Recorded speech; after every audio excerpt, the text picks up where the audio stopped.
Assalamualaikum warahmatullahi wabarakatuh. Selamat pagi, anak-anak. Bagaimana kabarnya hari ini? Semoga kita tetap semangat ya untuk belajar pada pagi hari ini.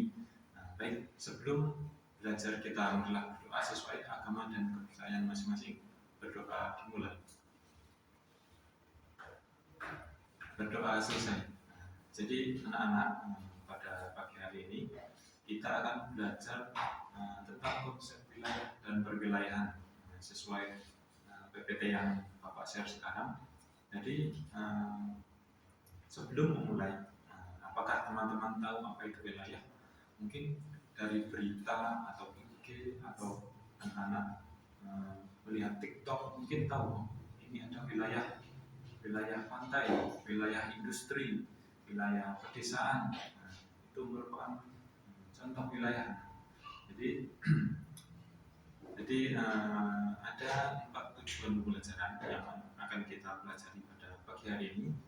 Yang pertama, memahami konsep wilayah. Yang kedua, identifikasi jenis-jenis wilayah. Yang ketiga, menjelaskan klasifikasi wilayah. Dan yang terakhir, menganalisis bentuk-bentuk persatuan regional di dunia. Jadi itu 4 yang harus kita pelajari pada pagi hari ini. Kemudian, apa itu wilayah? Jadi secara sederhana, wilayah adalah kesatuan ruang di permukaan bumi yang memiliki batas tertentu untuk mencakup manusia, aktivitas ekonominya, lingkungan fisik, dan infrastruktur yang saling berinteraksi. Jadi ini ada 3 ahli yang mendefinisikan tentang apa itu wilayah. Menurut Krese, wilayah adalah keseluruhan mulai dari lahan, air, udara, dan manusia dan dengan hubungan yang saling menguntungkan. Jadi ada satu keutuhan atau entity. Jadi bukan hanya sekedar peta. Ketika anak-anak melihat ada peta, oh ini ada batas kabupaten, ada garis putus-putus. Nah, bukan hanya seperti itu. Jadi di dalamnya itu ada interaksi. Kemudian menurut Dickinson, wilayah sebagai daerah tertentu yang terdapat sekelompok kondisi fisik yang memungkinkan terciptanya tipe-tipe ekonomi tertentu. Jadi artinya apa? Kondisi suatu wilayah itu berpengaruh jenis ekonominya di sana. Nah, itu merupakan beberapa dari para ahli mengenai wilayah. Nah, kemudian kita akan setelah mengetahui apa itu wilayah, sekarang kita akan masuk bagian yang lebih menarik, yaitu wilayah dan jenisnya. Jadi ada 3 wilayah dibagi 3, yaitu wilayah fungsional, wilayah formal, dan wilayah vernakuler. Jadi yang pertama wilayah formal. Wilayah formal ini ditetapkan berdasarkan batas-batas administratif atau kesamaan karakteristik tertentu. Jadi artinya batasnya sudah jelas, ada peta resmi sudah ditetapkan oleh pemerintah. Contoh nih, kalian kalau sudah punya KTP ya, nah di KTP kalian itu ada alamat, contoh di desa ini, kecamatan ini, kabupaten ini. Nah, itu merupakan wilayah formal. Yang kedua, wilayah fungsional. Wilayah fungsional ini terbentuk berdasarkan interaksi dan hubungan fungsional antar lokasi. Contohnya kalian tahu gerbang Kertosusilo, yaitu Gresik, Bangkalan, Mojokerto, Surabaya, Sidoarjo, Lamongan. Nah, itu merupakan secara administratif mereka kota kabupaten yang berbeda tapi saling berhubungan. Kotanya saling berhubungan untuk mungkin ada orang Sidoarjo yang belanja di Surabaya. Nah, itu saling berhubungan untuk fungsional di ekonominya. Yang ketiga, wilayah vernakular. Nah, ini unik ini. Terbentuk secara alami berdasarkan persepsi dan identitas sosial masyarakat. Contoh kampung Melayu, mungkin anak-anak juga pernah mendengar kampung Inggris. Nah, mungkin bisa ada komunitas adat, ada suku bangsa. Nah, itu merupakan wilayah vernakular.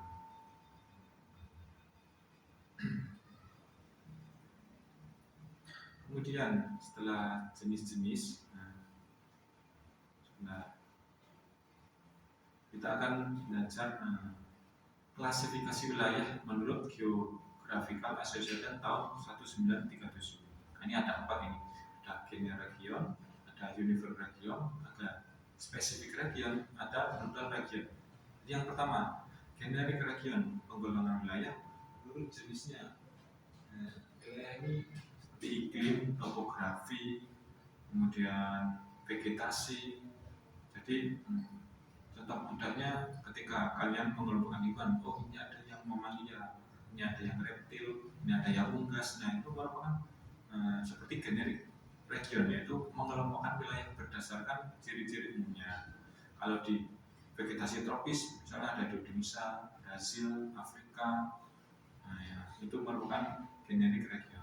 Yang kedua, spesifik region, wilayah tunggal dengan ciri geografis khusus yang ditentukan oleh lokasi absolutnya. Contoh, Asia Tenggara, kawasan Mediterania. Nah ini merupakan contoh dari spesifik region.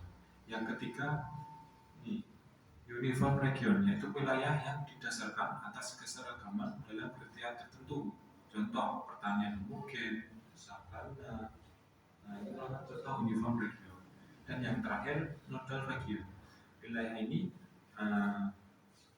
diatur oleh beberapa pusat kegiatan yang saling dihubungkan oleh jalur transportasi. Contoh yang seperti tadi, gerbang Kertosusilo itu hubungan fungsional interdependensi. Contohnya merupakan contoh dari nodal region.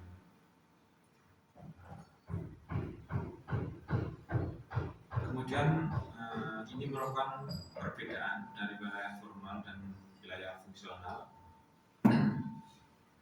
Jadi untuk wilayah formal itu ada batas administrasinya resmi, ada negara, provinsi, kemudian kota, terus karakteristiknya mungkin dalam satu area. Peristiwa statis dan tetap mudah dipetakan dan dibandingkan, dan ada dasar kebijakan dari pemerintah. Tapi untuk wilayah fungsional ini interaksi berdasarkan interaksi dan keterkaitan antar lokasi, batasnya tidak jelas, jadi tidak seperti wilayah formal.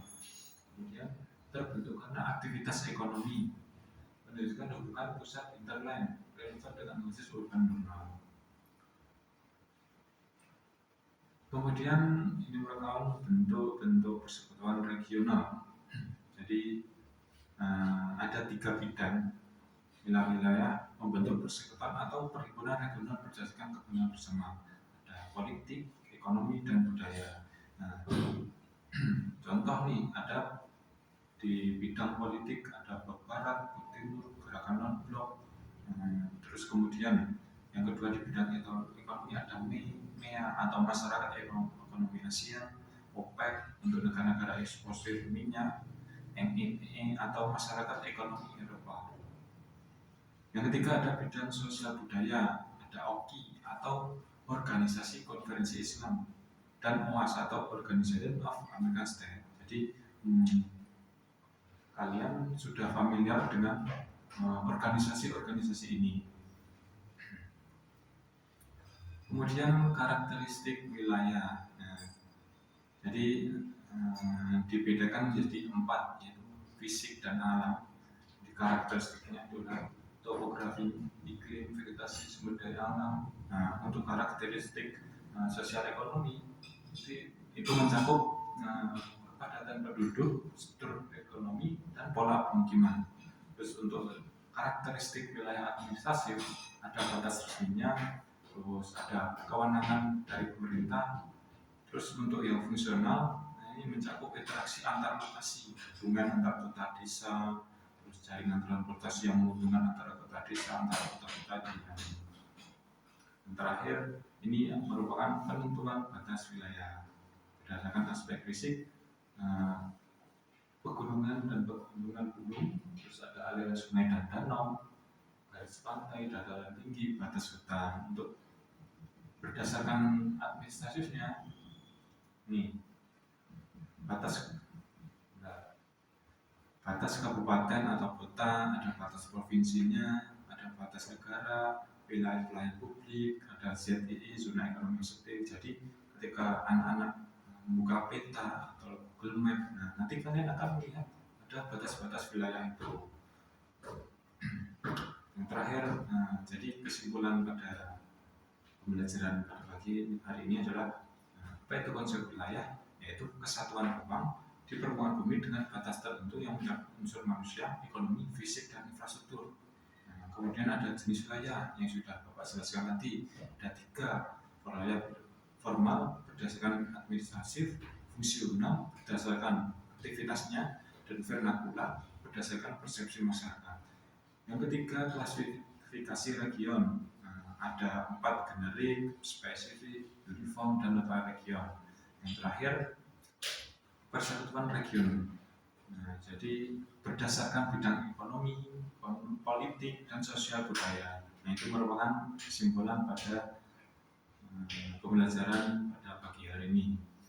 Baik, saya cukupkan untuk materi pada pagi hari ini.